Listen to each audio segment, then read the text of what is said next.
In this video, we're going to talk about how you can discover God's purpose for your life. So if you've ever wondered how to know what God has called you to do, you're not going to want to miss this video. Before we jump in, make sure you subscribe to this channel if you haven't already, and click the bell if you'd like to be notified when new videos come out. In my previous video, I talked about how God has a plan and purpose for your life. That before you were formed in your mother's womb, God started with your purpose. How God started with your purpose before He formed you. He thought about what He wanted you to accomplish and do, and then shaped and fashioned you to fulfill that unique purpose. That God didn't create you and then go, oh man, what should this person do? Oh, hey, they're really good at music. Like, that's not how it went down. God started with your purpose in mind. He started with the end goal and then worked backwards to form and fashion you to fulfill that thing that He has called you to do. He gave you unique gifts, talents, abilities, passions, and desires that would ultimately lead you to fulfill that purpose that He has for your life. Psalm 139 says this: "You created my inmost being. You knit me together in my mother's womb. I praise you because I am fearfully and wonderfully made. Your works are wonderful. I know that full well. Your eyes saw my unformed body. All the days ordained for me were written in your book before one of them came to be." And so this verse shows how God uniquely, specifically formed and fashioned you. He says that He knit you together. You know, one Christmas, my grandma decided to knit me a sweater for my Christmas present. This was the ugliest sweater I have ever seen in my life. The top was dark green and the bottom was light green. I looked like a leprechaun when I wore it. And so I never wanted to wear this thing, but every time we went over to my grandma's house, my mom would say, "Hey, you need to wear that sweater." And I'm like, "No, Mom, this thing is so ugly. I don't want to wear it." And she would say, "Your grandmother spent all this time, knitting this thing together. You're going to wear it." Because my mom knew how much time it takes to knit, right? Knitting is something that takes a tremendous amount of time. And it says that God knit you together, right? That means that God spent time intricately creating and designing you. Like, God does not have like some boy-girl mold, and each person, comes out as some, cookie-cutter version of a person. No, God specifically, intricately designed, created, crafted every part of who you are. Your personality, your gifts, your talents, your abilities, all those things. Those are all clues as to your purpose in life. Because if God started with your purpose and then created you with everything that you need to fulfill that purpose, the way you discover the purpose is by looking at the gifts that He's given you. Those things, your personality, the way He has wired you, all of those things are clues that God has left us that lead us ultimately to our purpose.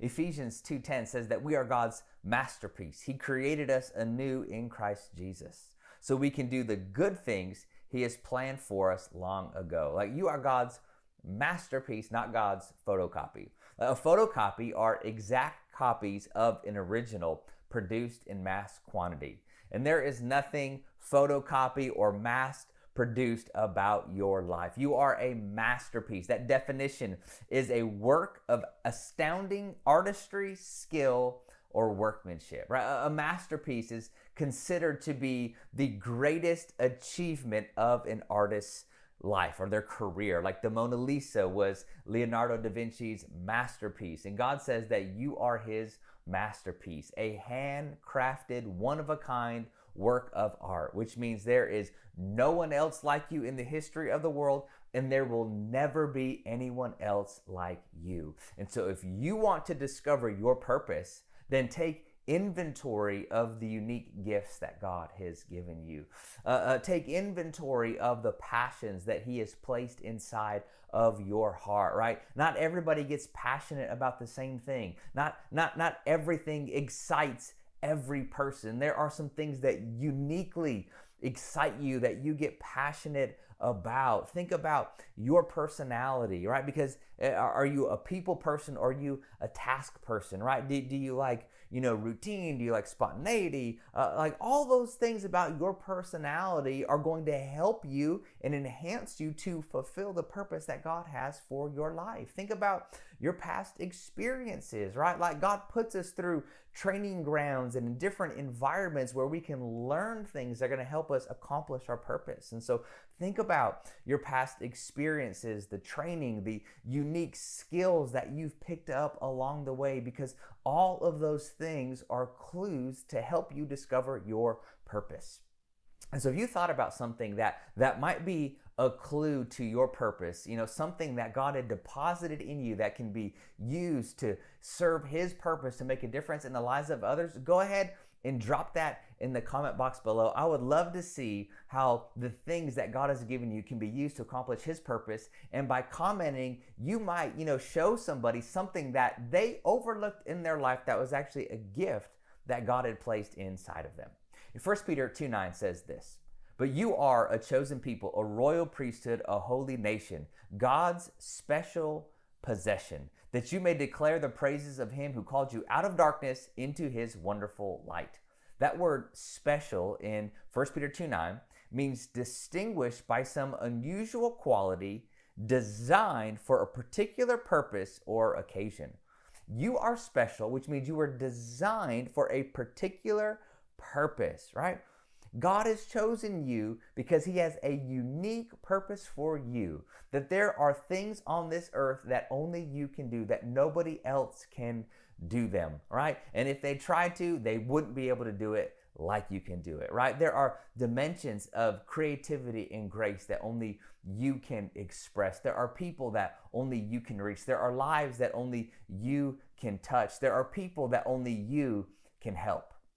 At the Lowe's store, they have a, key machine. You used to have to give the key to a person and they would, make the key. But now they have a key machine and it has all of these different specialty keys that you can get. And so for Father's Day, my wife decided to take all of my keys and remake them into superheroes. I'm a huge, Marvel fan, so I absolutely loved it, right? I have all the Avengers on my key ring, but there was one problem. She forgot what key she made into each different superhero. And so I'm trying to open the door to my house, but I don't know what key it is. So I'm like, all right, is it Iron Man? Is it Black Panther? Is it Spider-Man? Is it Thor? All right, which key is going to open the door? And because there was only one key that could actually unlock the door, right? All the keys were superheroes, but only one specifically unlocked the door. And the same is true for our lives. God has given every person supernatural gifts, talents, and abilities,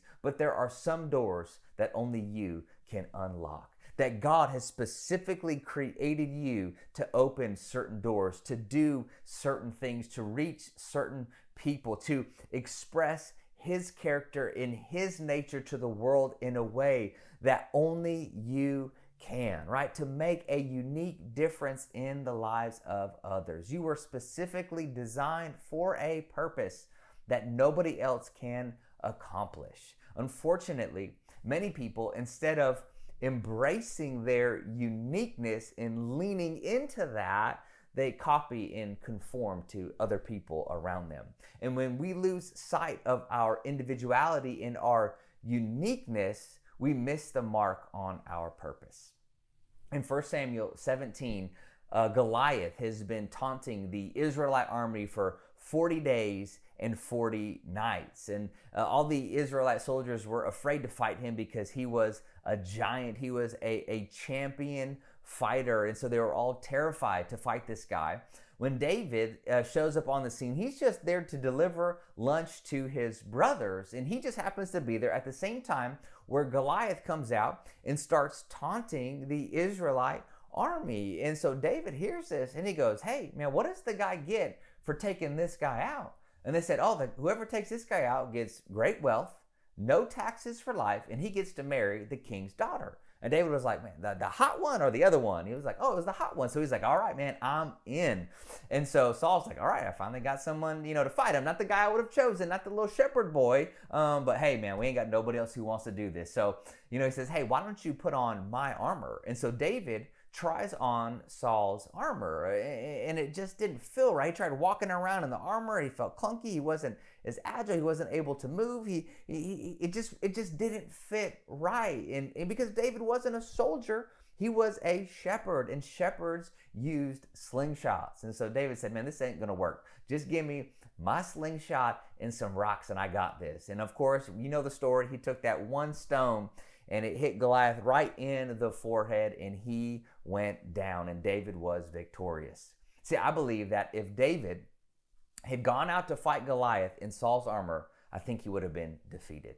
David was only victorious because he didn't try to conform. He didn't try to be like every other soldier. He stayed true to who he was, to his unique gifting and skill set. And see, there will always be people who try to get you to conform, who will try to get you to wear their armor, to do things the way that they would do them. But your success is found in your uniqueness. Your purpose is found in your uniqueness. So don't sabotage your success. Don't stray from your purpose by trying to be like everybody else. Instead, lean into your uniqueness. Lean into the unique way that God has created you. And when you discover what makes you different, you'll discover your purpose. So if you find this video to be helpful to you, go ahead, do me a favor, and smash that like button. If you haven't already, please subscribe to this channel, share it with a friend, and hey, if there's anything that you'd like me to cover in these videos, go ahead and leave me a comment below. I'll check it out and create some content, some videos based on the things that you want to hear about the most. Thank you.